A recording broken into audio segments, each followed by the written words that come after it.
According to the MSP website closer to home, a total of 31 flights were either canceled or delayed as of 10 a.m. this morning. Northern News Now's Madison Green has been tracking the flights impacting our region and joins us in studio. Madison. Among those flights, there was a lot of layover, meaning an airport that had a flight canceled or delayed coming to MSP also had a flight canceled or delayed leaving the airport. 4 of those flights were either arrivals or departures of Midway International Airport in Chicago. Several other flights were supposed to arrive or depart from much smaller airports, including Green Bay in Wisconsin, Iron Mountain in Michigan, Minot in North Dakota, and Sioux Falls over in South Dakota. Other airports with deviations at MSP today include Denver, Portland, and O'Hare in Chicago, all of which are on the list of airports seeing cuts.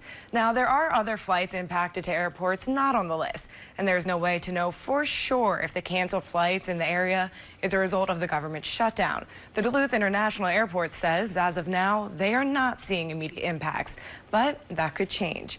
Reporting in studio, Madison Green, Northern News Now.